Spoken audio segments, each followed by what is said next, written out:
A few years ago, I was inspired by a student of mine to write the book, Live Your Now. And my student was a very interesting student. She was a cardiologist, a very successful cardiologist. I guess that's the only kind to be. And during that time, she brought her scientific knowledge to everything that we did. She had a scientific curiosity and question that we explored together. And she got me much smarter about things like breathing and the chakras, which are the energy wheels that we have from the bottom of our spine up through the top of our head. The first book was a smaller version, and it was very popular.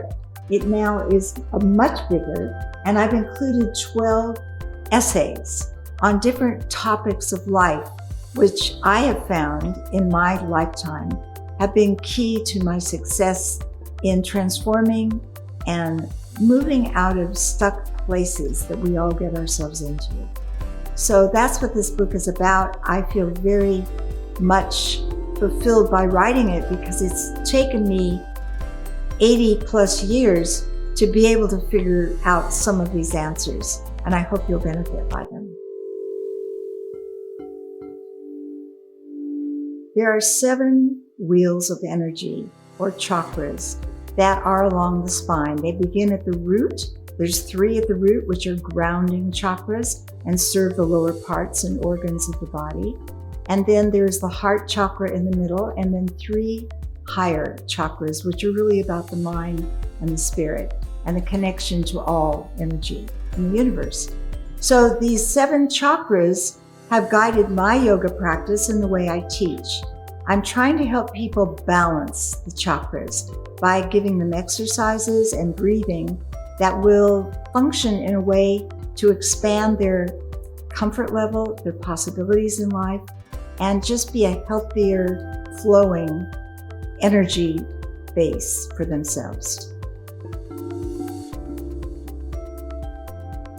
I have lived a life now of 80 plus years. And in that time, I have sorted through what really matters. And I really feel I have a good take from my yoga study and study of other things as well. Everything contributes to who you are and your ideas about life. So in these 12 essays, I chose ideas that have helped my life, that have really given me that inspiration to change. And in fact, one of the things that's hardest in life is to change. And so I have a whole essay on how changing really moves you forward, but it takes a little courage to go down that road. So I have ideas in each essay that are very practical, have worked for my life, and I think they're going to work for yours as well. One thing, for example, is how to be loving. That's the 4th chakra, represented by the color green. Each chakra, by the way, does have a color that connects it to the concept. And the heart is all about compassion, love, kindness, inclusion, acceptance of others, those kinds of ideas. And so I have one about how to be more loving. And then I have one following it that is, how can I still send loving kindness to others in the world when I don't feel loving or kind? And so what do I do to change that? But some of the others I think are really more valuable are forgiveness. Another topic that I have that I wrote about in the book is about new beginnings, because I think everyone goes through parts of their life where they feel like they've just ruined their life. And what else can happen except a continuation of the mess I'm in right now, or the sadness I'm in right now, or the loss, whatever it is. And recently, I went to an art exhibit done by my friend, Sylvia Hamilton Golden. It was exceptional Western women artists. And she had a beautiful painting about new beginnings. And I thought, that's what I want to write about. And actually, that is the very painting that she includes in this book that accompanies the essay. We just were following our own thoughts, and they came to a similar place of possibilities. There's always new possibilities. And in the chakras, we're trying to balance them so that you are not just stuck like in your feet, or you're not stuck unbalanced, you're grounded. And it's interesting that emotions in particular are stored in your belly, in your gut. You know, I got kicked in the belly, or I feel sick at my stomach, or I've got to lay down because that makes me feel faint. Well, this new beginning is probably the most important thing, other than forgiveness and love, that you can have in your life, because every day can be a new beginning. But sometimes you really need to re-examine your life. And I have a wonderful meditation that is for everyone in this particular chapter that will show you what you've done, what you're in the process of doing, what you need to let go of and let drop off, like a tree of dead blossoms that you've already done. Let's forget those. Let's let them go. And now let's let the buds form, and let's let the blossoms open, and let's peer in and see what your life still might be about. So I think New Beginnings is one of the most courageous of all the essays. One of the last essays I wrote, because all the things were about how I can improve, and the last thing that was missing, how do you relate to others? What can you do to draw people that are more kind and loving into your life? And what can you do to find people who truly are friends and will be there to support you and you them, and who inspire you, who encourage you instead of putting you down? So one of my essays is on how to have better relationships, how to improve the quality of your communication with others, and how to calm down all the kind of negative talking that you have a little character in your head that continues to yell at you, or to remind you of how less you are and how undeserving you are and how, untalented you are. And so we try and change that little voice inside, and you then know your true value. You don't have to prove anything. You just have to strip away all the things that are hiding you and allowing yourself to reveal your true self. It's that simple, but I give you some points of how to do it.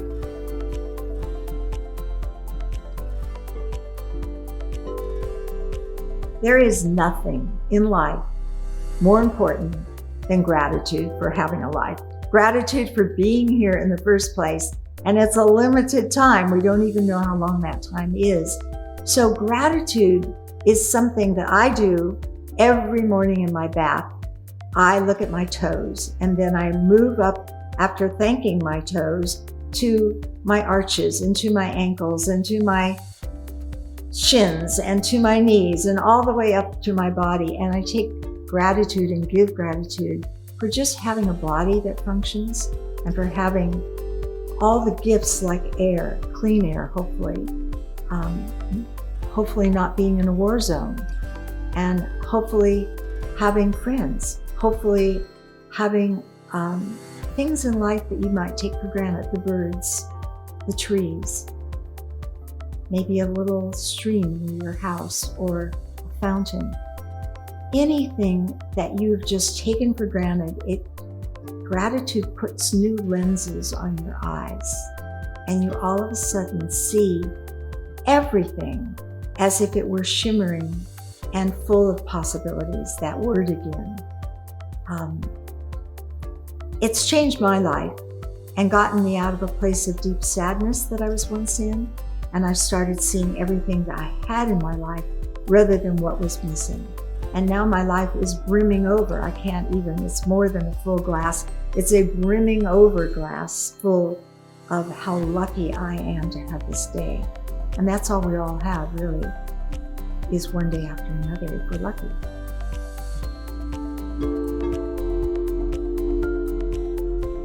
As a yoga teacher, I am usually guiding everyone in my class.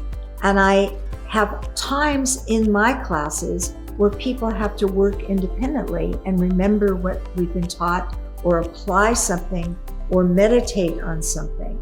And it goes to the very essence that the most important thing a teacher does is just guide you on the path but they can't walk the path for you. They can cheer you on like someone running a race. I can cheer you on as you pass me by, but I cannot run the race or even walk the race for you. So something that I feel has been important in my life, and I hope in yours, is self-study. In yoga, it's svadhyaya. It's one of the niyamas. It's really about studying in order to learn, in order to be more aware. So all I have to do is observe. I have to really investigate through curiosity. And then I have to see, how is this going to work in my life? But I have to agree to open my thoughts a little bit and not just be dependent on what is fed to me or even inspired by another person. I have to light the flame within myself. I have to turn on the lights within me. I have been through a few tragedies in my life, and on one in particular, I got so depressed I went into a very black hole and I couldn't get myself out. So a friend of mine and I decided, she was depressed too, of course you attract other depressed people, is that we would decorate our holes because we're both creative people. And so we decided to decorate. As long as we were in a black hole, let's make it interesting. Let's get some other rooms in there. Let's hang some pictures. Let's write a little poetry. We'll have some poetry readings in our black holes. And so then I said, but it's too dark. I can't really get inspired to do any of these things. It's too dark in here. So I'm going to bring some twinkle lights in to my black hole. So I got, imagine, this is all going on in my head. I put twinkle lights up everywhere. And I thought, wow, this is more interesting, but it's still not enough light. I can't quite, so I lit some candles in my black hole. And finally, after years of this, I decided I would climb out of my black hole and maybe go into another area where I could have some new possibilities happen. And so it was a self kind of examining that I had to do, even to decide to build some steps out of my black hole. But it was the twinkle lights that gave me the possibility. There was still light somewhere. And I had just let the light within me kind of almost go out. So I strengthened that light through self-study, through finding out what I needed to let go of, what I needed to include, what I needed to get excited about living again. And then I literally, metaphorically, climbed out of my black hole and emerged into the sunlight. And even at night up here, it was lighter than it was in my hole because I had the moonlight. And I realized that really what I needed was to relight my own light. And self-study and self-examination and taking responsibility for where I was, and then finding some new interests, some new paths, and yoga was a big part of that. My light now feels unquenchable. It feels like it fills even my fingernails. And so what I now try and do is to shine for others. So my idea now is that I'm a lighthouse at this stage of my life.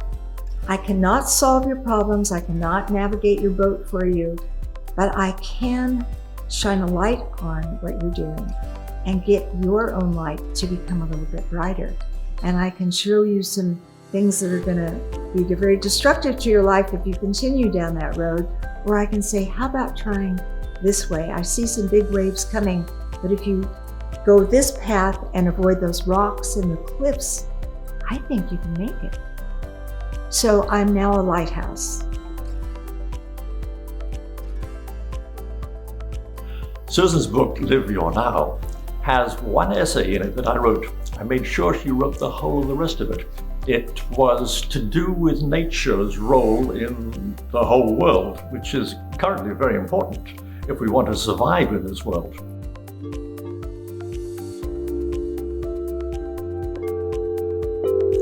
I used to do a show for elementary school children which was called Our Little Blue Planet, and it had an opening song, Our Little Blue Planet, our home out in space.